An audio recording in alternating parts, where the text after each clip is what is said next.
ఈరోజు మన 6R9 news interview చేయబోతున్న మహిళ ఒక ఫ్రీడమ్ ఫైటర్ అని కూడా మిమ్మల్ని అనొచ్చు ఈ గుంటూరుకి అయితే. స్టార్టింగ్ ఓపెనింగ్ రోజు 10 మహిళా పొదుపు సంఘాలు చేసాం. ఒక్కొక్క సంఘంలోనూ 20 మంది 15 మంది రోజుకి రూపాయి కాన్సెప్ట్ అప్పుడు అట్లా మొదలుపెట్టి చేయడం మొదలుపెట్టాం. 10 సంఘాలు ఓపెన్ చేసాం. అప్పట్లో 4000 మహిళా పొదుపు సంఘాలు చేసాం. మీకే కంటతడి పెట్టించే సంఘటన అమ్మో బల్లకాను అలాంటివి ఏమైనా జరిగాయా? నా లైఫ్లో ఇప్పుడు వరకు నేను ఫెయిల్యూర్ అయిన ఒక్క కేసు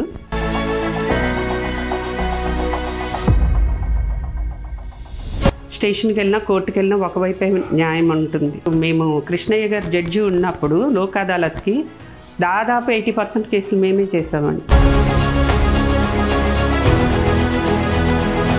2 కుటుంబాలు సంతోషంగా కలుస్తున్నాయి. అదే సంతోషంగా కొనసాగితే తప్పులు కనబడవు. అదే ఈగో లేతే వాళ్ళు చేసే ప్రతిదీ తప్పే.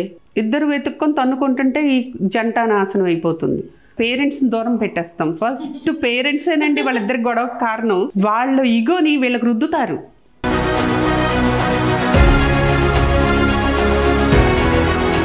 ఏదైనా చిన్న చిన్న గోల్డ్ కొనుక్కోండి, మీకు కావాల్సినప్పుడు అదే మీకు పెట్టుబడి అవుతుంది అన్నారు. నిజంగా అది ఎంత పెద్ద ఆధారం మాకు. అలా చేయడం మొదలుపెట్టిన తర్వాత మేము 300తో స్టార్ట్ చేస్తే బ్యాంకర్స్ వచ్చి మా దగ్గర ఇక్కడ ఉన్న 8 బ్యాంకుల్లో 4 బ్యాంకులు మాకు ఇస్తామని ముందుకు వచ్చారు. ఎందుకంటే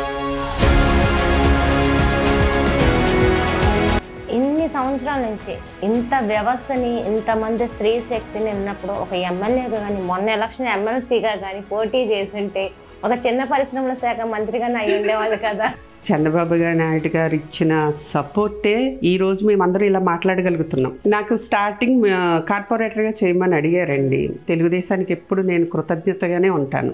వితౌట్ నోటీస్ తాళం పగలగొట్టి మొత్తం ఉన్న సరికంతా లారీలకు వేసుకొని వెళ్ళిపోయి మొత్తం అందరినీ బయటికి పంపించేసి మొత్తం నేలమట్టం చేసేసారండి.